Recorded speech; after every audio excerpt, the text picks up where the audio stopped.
So I was talking about family culture. Now, what happens in a family culture is when so if there is a family, so the family has basically, let's say there are parents, and the parents have got, let's say, four children, two boys and two girls. Hmm. So the two boys and two girls, when each of them have their own children. So when you see from the familial perspective, each of those grandchildren of these parents, that means the four children, two boys and two girls, they had their own children. Now those children will have, the daughter's children will have Masi, you know, that's like the younger sister of the mother.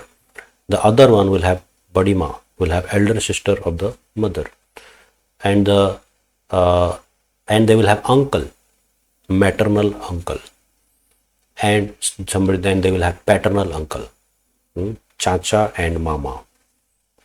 Now when you see the children of the boys, these two boys, they will have chacha and they will have bua and they will have, so all those relationships. So when the child is growing up in their own family, so if you just look at the generations that we had 30-40 years back, so all of us had, at least 4 to 5 in a family. The children used to be minimum 4 to 5 children in a family. So there used to be 2 to 3 sisters, there used to be 2 to 3 brothers, and everybody was there. And then there used to be good family gathering. There used to be good family, get together, and cultural aspects were all very deep. Now, when this number reduces to, let's say, two, one boy and one girl, they will not have chacha. So the daughter's children will have mama, maternal uncle, but no mausi. The the boy's children will have bua, but not chacha or not bade papa. Like, so all those relations are gone. And if you have one child, then no mama, no chacha, no kaka, no bua, no, so all those things are gone. Everything is gone, right? No mausi, nothing. So you can see the disruption of the family culture introduced through a legalized system to disrupt the entire system of the spiritual culture. When the family members reduce, the cultural aspects also reduce. We should have siblings, two people. So one family, one parents, husband, wife, should have minimum, I would say minimum 2 to 3, or if not 4. So why is that? When there is single child, they are pampered a lot. They don't know what is competition. They don't know what is sharing. They don't know what is, they just get one parent's love and affection. One parents means they just get their parents' love and affection. They don't know what is sharing. They don't know what is, doing that. When you have two, so when the first child is there, the first child gets a little less attention when the second child comes. And both grow up together. The first child get to understand that I am getting less love now, which is not a fact, but it is their perception. You will have to tell them separately that the younger one needs more attention now. You got that more attention when you were younger. So that communication needs to be done. But either way, when there are more, sharing happens. Sharing is a part of life. You have to share your toys, you have to share your food, you have to share your whatever the things are there. So sharing also increases the loving affection amongst the siblings. And if that sharing is not there, people become more and more selfish. They are more self-centered. And if there is single child, or if there are only two childs, one boy, one girl, they also get to know only a few things. They don't get to know more things with respect to interaction of peoples with other type. So if there are 4, that means 2 boys and 2 girls, that are the minimum to keep a family structure intact. So that's the minimum. 2 boys and 2 girls are the minimum to keep a family structure intact for the next generation to grow, to the fullest emotionally developed consciousness. And when that is disrupted, the whole family culture falls apart, and there is no sharing, there is only selfishness, and there is much of self-aggrandizement. There is much of the dependency is only on the parents. There is no dependency on the elder siblings. So there has to be a dependency on the elder siblings also, and there has to be a dependency on the younger siblings also. So that's how the dependency and sharing and the relationship grows when these all of them are there together. And of late, whole family, when they grow together, they also come, these four, let's say these four, two boys and two girls, they also do a lot of things at home, so they can be helpful in executing a lot of things. They learn a lot of things.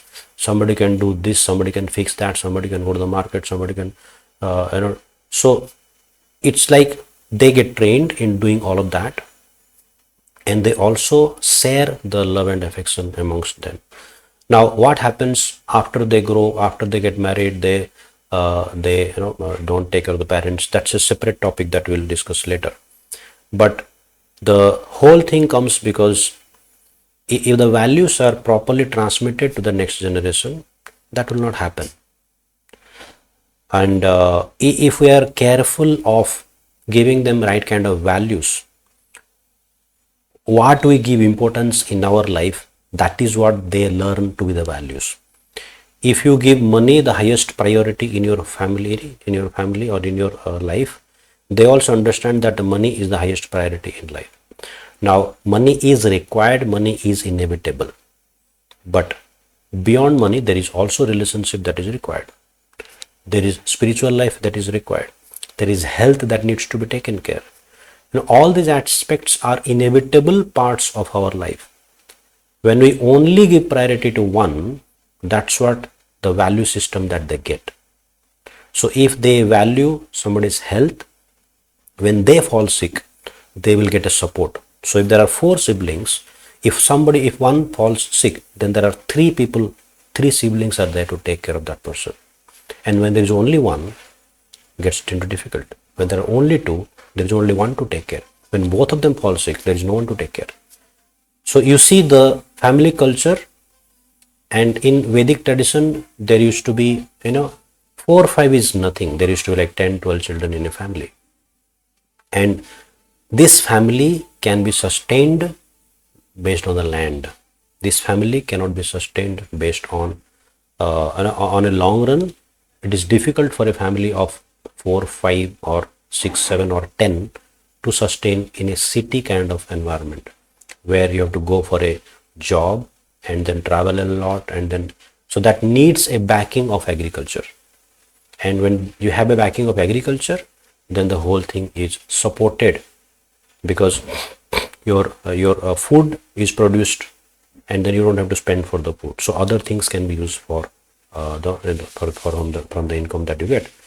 So in a sense, whatever we're discussing here is a wholesome package that the Vedic culture offers.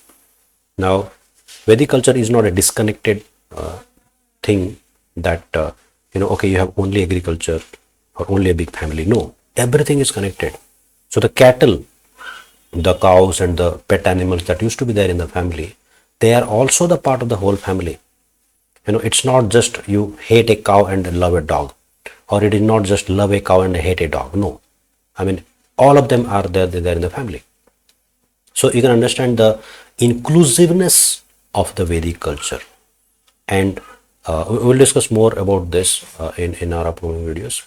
But I hope you are getting some idea about the Vedic culture, and there is a strong connection of spirituality within that Vedic culture, and everything revolves around spiritual knowledge. So when you have that spiritual knowledge, you understand everything has got a meaning. So bigger families were not a waste. Bigger families was a boon. Today, bigger family is a burden, because we have disconnected from the mainstream culture. Now, bigger families are, we consider it as a financial burden, because anybody goes ill anytime, it becomes a very, very catastrophic situation. But when you have a cultural background, when you have a whole family together, there are people to support. There will be land, there will be agriculture, and that is also there to support. So it's a wholesome understanding. It's a complete, what is a system in itself, and it may take a while for us to understand. But at the same time, we should also know that the importance of the family culture and the Vedic system of living. So catch me up in the next one. So we'll see sometime.